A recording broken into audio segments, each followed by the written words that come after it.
नमस्कार। आज हम पढ़ेंगे भारत में प्रागैतिहासिक संस्कृतियों का सर्वेक्षण। प्रागैतिहासिक काल की मानव सभ्यता को 3 महत्वपूर्ण भागों में बांट सकते हैं: प्रागैतिहासिक काल, आद्य ऐतिहासिक काल और ऐतिहासिक काल। प्रागैतिहासिक काल मानव इतिहास के प्रारंभ से लगभग 3000 ईसा पूर्व तक का काल है और इतिहास का वह भाग है जिसके अध्ययन हेतु केवल पुरातात्विक सामग्री ही उपलब्ध है। ये प्रागैतिहासिक काल कहलाता है। आद्य ऐतिहासिक काल 3000 ईसा पूर्व से 600 ईसा पूर्व तक का है। इसमें सिंधु और वैदिक सभ्यता इस काल से संबंधित है।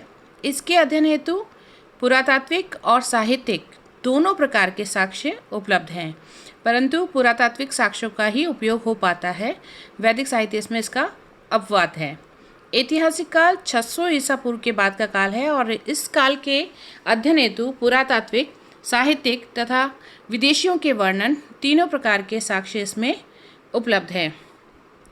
जो प्रागैतिहासिक साक्ष्य है वो धरती पर गुफाओं में और प्राचीन नदियों के किनारे बिखरे हुए मिलते हैं और मानव के उद्भव और विकास और उसका प्रकृति से संघर्ष और उस पर विजय, जो प्रौद्योगिक क्षेत्र में निरंतर प्रगति करते जाने की जो जानकारी है वो सब हमें प्रागैतिहास से ही प्राप्त होती है। मानव जाति ने अपने जीवन का सबसे लंबा समय प्रागैतिहासिक काल में ही व्यतीत किया है और इसी काल की उपलब्धियों के आधार पर वह क्रमशः आद्य ऐतिहासिक और ऐतिहासिक काल में प्रवेश कर सका है। अतः आद्य ऐतिहासिक और ऐतिहासिक काल की प्रगति को ठीक ढंग से समझने के लिए प्रागैतिहास का अध्ययन करना आवश्यक हो जाता है।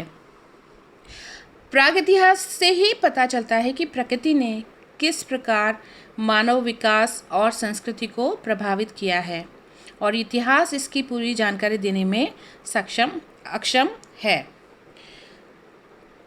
वस्तुतः प्रागैतिहासिक पुरातत्व ही मानव जाति की प्राचीनतम गतिविधियों की जानकारी देता है, इसलिए इसके अध्ययन का जो महत्व है वो बढ़ता ही जा रहा है प्रागैतिहास का। इससे प्रागैतिहास से ही स्पष्ट हो जाता है कि आदिम मानव में प्रकृति से संघर्ष करने और तकनीक विकसित करने की क्षमता थी। पूरा पाषाण काल, मध्य पाषाण काल और नवपाषाणकालीन संस्कृति का अध्ययन जो है वो प्रागैतिहास पर ही आधारित है और इन संस्कृतियों के दौरान मानव ने निवास बनाने, जानवरों को पालतू बनाने, आखेट करने, वस्त्र बनाने, अग्नि जलाने, अनाज उगाने की जानकारी प्राप्त की और वह जो है वो आदिम मानव से सभ्य मानव बन गया। इस सब की जानकारी हमें प्रागैतिहासिक काल से पता चलती है, पुरातात्विक सोर्स से पता चलती है। प्रागैतिहासिक मानव मनुष्य के क्रमिक विकास के आधार पर मानव सभ्यता को मुख्यतः 2 भागों में विभक्त किया है: पाषाण युग और धातु युग। इनमें जो प्राचीनतम है वो पाषाण युग था। पाषाण युग को फिर 3 भागों में विभक्त किया गया है: पूरा पाषाण युग जो 5 लाख ईसा पूर्व से 10,000 ईसा पूर्व तक है, मध्य पाषाण युग या मध्य पाषाण काल 10,000 से 6,000 ईसा पूर्व तक है, नवपाषाण युग 6000 ईसा पूर्व के बाद वाला है। तो मानव सभ्यता का जो आरंभ है वो इसी पाषाण युग में हुआ। पूरा पाषाण काल के बारे में पढ़ेंगे। द पैलियोलिथिक एज, इसको ओल्ड स्टोन एज भी कहते हैं। भारत में पाषाणकालीन सभ्यता का जो अनुसंधान है, खोज है, वो 1863 ईस्वी से शुरू हुआ। सबसे पहले ब्रूस फुट नामक एक भूवैज्ञानिक थे, उनको मद्रास के पास एक पल्लावरम नामक स्थान है, वहाँ से पूर्व पाषाण का एक पाषाण निर्मित औजार मिला। इसके बाद किंग और ओल्डहम, हैकेट, विन और ब्लैनफोर्ड आदि विद्वानों ने भी अनेक पूर्व पाषाणकालीन सामग्री प्राप्त की। 19वीं शताब्दी के अंत तक मद्रास, मुंबई, मध्य प्रदेश, उड़ीसा, बिहार और उत्तर प्रदेश के प्रांतों और मैसूर, हैदराबाद, तलचेर और रीवा की रियासतों में भी ढेर सारे पूर्व पाषाणकालीन स्थल ढूंढे गए। सन 1930 में माइल्स वर्किट नामक विद्वान ने दक्षिण के प्रदेशों में उपलब्ध औजारों की व्याख्या की और महत्वपूर्ण निष्कर्ष निकाले। सबसे अधिक उल्लेखनीय अनुसंधान जो किया वो 1932 से 35 ईस्वी में टेरा और पैटरसन के नेतृत्व में येल और कैम्ब्रिज विश्वविद्यालय के विद्वानों के निरीक्षण में हुआ था। उन्होंने हिमालय के प्रदेश में पूर्व पाषाण युग के अनेक स्थानों की खोज की और मोबियस और कृष्ण स्वामी ने उनके कार्यों को और भी आगे बढ़ाया। मनुष्य ने अपने जीवन का सबसे लंबा समय इसी युग के अंतर्गत व्यतीत किया, यानी पूरा पाषाण काल के टाइम में। इस समय प्रकृति से संघर्ष करके उसने जीने की कला सीखी। इस समस्त युग को क्रमशः हम 3 भागों में डिवाइड कर सकते हैं, निम्न यानी लोअर, मध्य मिडिल तथा उच्च यानी अपर। तो पूरा पाषाण काल या पूरा पाषाण काल, मध्य पूरा पाषाण काल और उत्तर पूरा पाषाण काल में हम इसे डिवाइड कर सकते हैं।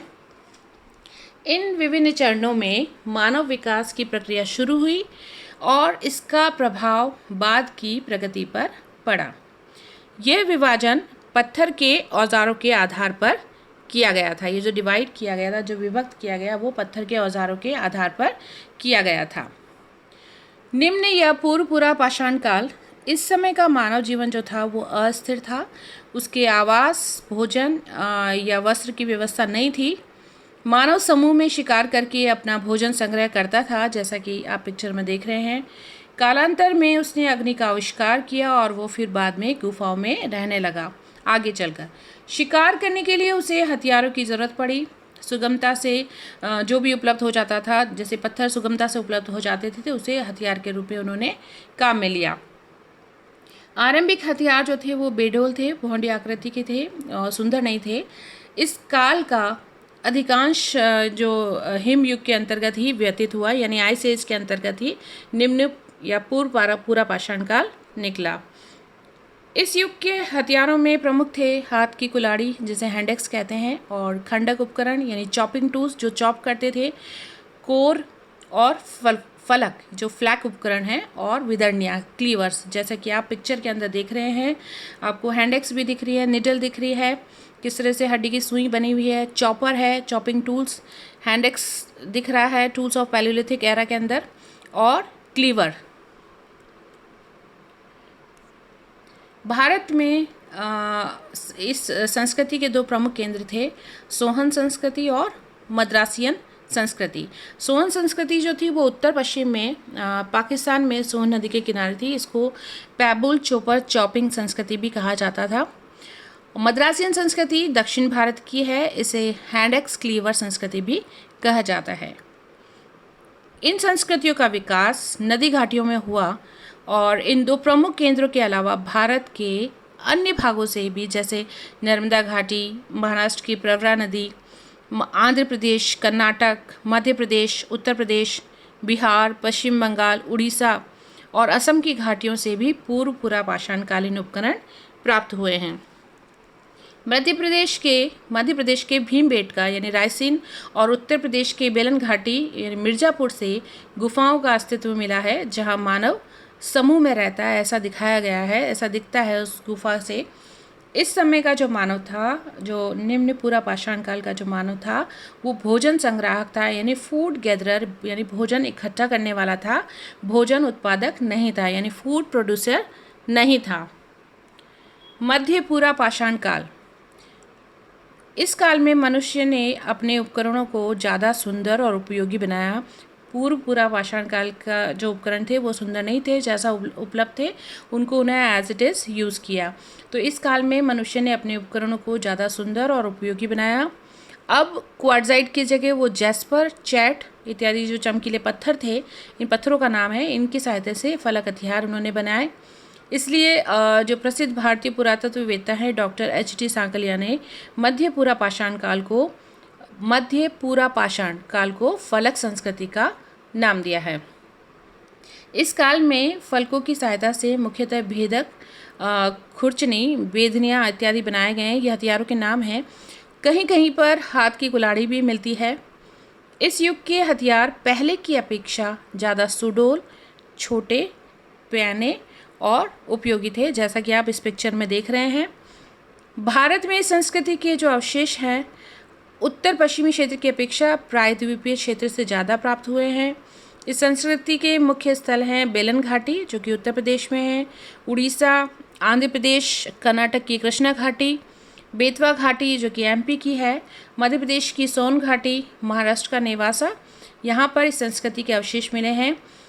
सिंध, राजस्थान, गुजरात और उड़ीसा आदि क्षेत्र से भी इस संस्कृति के प्रमाण मिलते हैं, यानी मध्य पूर्व पाषाणकालीन संस्कृति के प्रमाण यहाँ से मिलते हैं। यद्यपि मानव अभी भी भोजन संग्राहक ही था, यानी भोजन इकट्ठा करने का ही काम करता था, अभी तक उत्पादक नहीं बना था, तथापि वो गुफाओं और कंदराओं में रहने लग गया था। अग्नि का प्रयोग यहाँ पर बड़े पैमाने पर होने लगा और मृतक संस्कार की परिपाटी भी प्रचलित हुई। उत्तर पूर्व पाषाण काल, हिम युग के अंतिम चरण के दौरान उत्तर पाषाणकालीन संस्कृति का उदय हुआ और इसी युग में होमो सेपियंस का भी उदय हुआ। इस काल में मानव विकास की जो प्रक्रिया थी वो और भी तेज हुई। पाषाण उपकरण बनाने में इन्होंने ज़्यादा दक्षता हासिल की। इस समय पत्थर के ब्लेडों से उपकरण बनाए जाने लगे। ब्लेडों यानी पत्थर के पतले फलक, पतले पतले तीखे तीखे हथियार बनाने लगे और इस तरह के हथियार बनाने की जो कला है वो मध्य पूर्व पाषाण काल में भी प्रचलित थी, किंतु इस समय इनका प्रयोग जो था वो और अधिक बढ़ गया। ब्लेड से चाकू, ब्यूरिन, छिद्रक यानी बोरर और स्क्रैपर और शर यानी पॉइंट्स आदि बनाने लगे। पत्थरों के अलावा जैसा कि आप इस पिक्चर में देख रहे हैं, पतले पतले हथियार हैं और ऊपर जो ब्यूरिन है, स्क्रैपर है, पॉइंट्स जो तीखे तीखे हथियार बना रखे हैं। पत्थरों के अलावा इस युग में हड्डी और हाथी दांत के उपकरण भी तैयार होने लगे। अस्थि के बने हुए अलंकृत छड़, भाले की नोक, सुइयाँ भी इस काल में प्राप्त हुई है। इसमें आपको पिक्चर में दिख रहा है।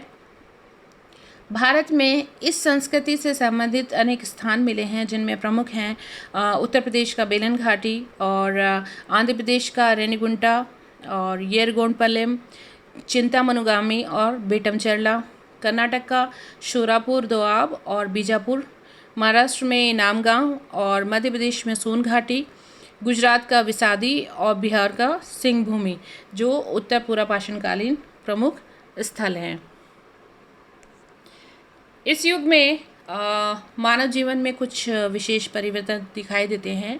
यद्यपि अब भी मनुष्य की जीविका का जो मुख्य साधन था वो शिकार ही था, तथापि वो सामुदायिक जीवन का विकास जो है इस समय थोड़ा सा सुदृढ़ हुआ।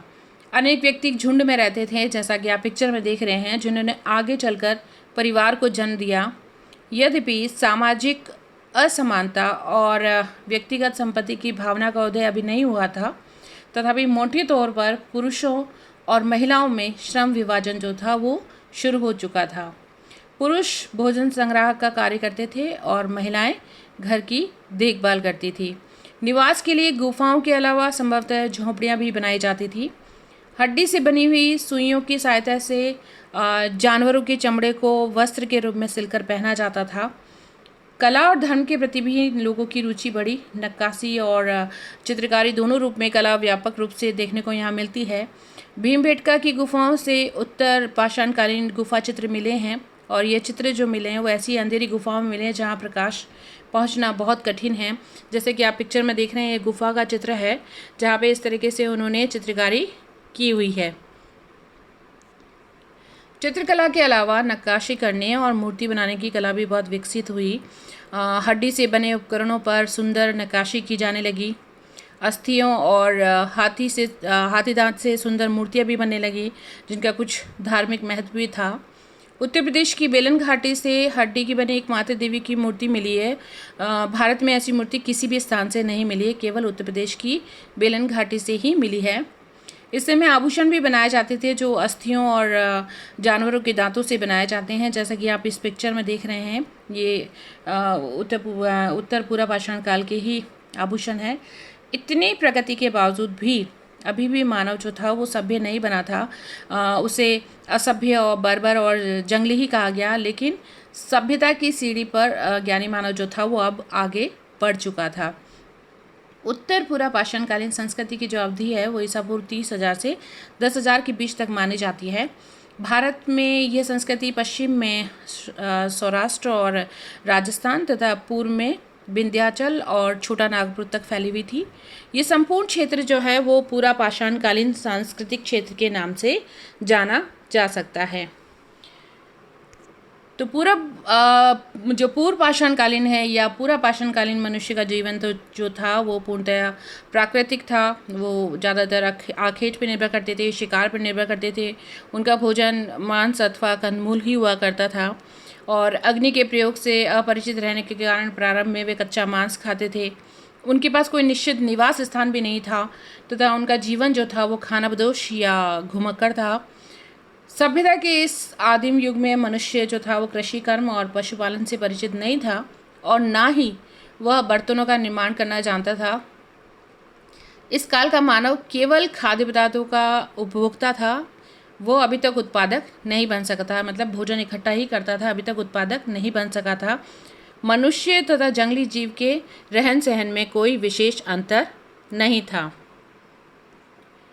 ये पैलेयोलिथिक साइट्स इन इंडिया है। इसमें आपको मैप में दिख रहा होगा साइड में नीचे की तरफ, इसमें निम्न पूरा पाषाण काल, मध्य पूरा पाषाण काल और उत्तर पूरा पाषाण काल, पूर्व जो ये जो आपको मैप दिख रहा है इसमें उसके सारे स्थल दिखाई दे रहे हैं।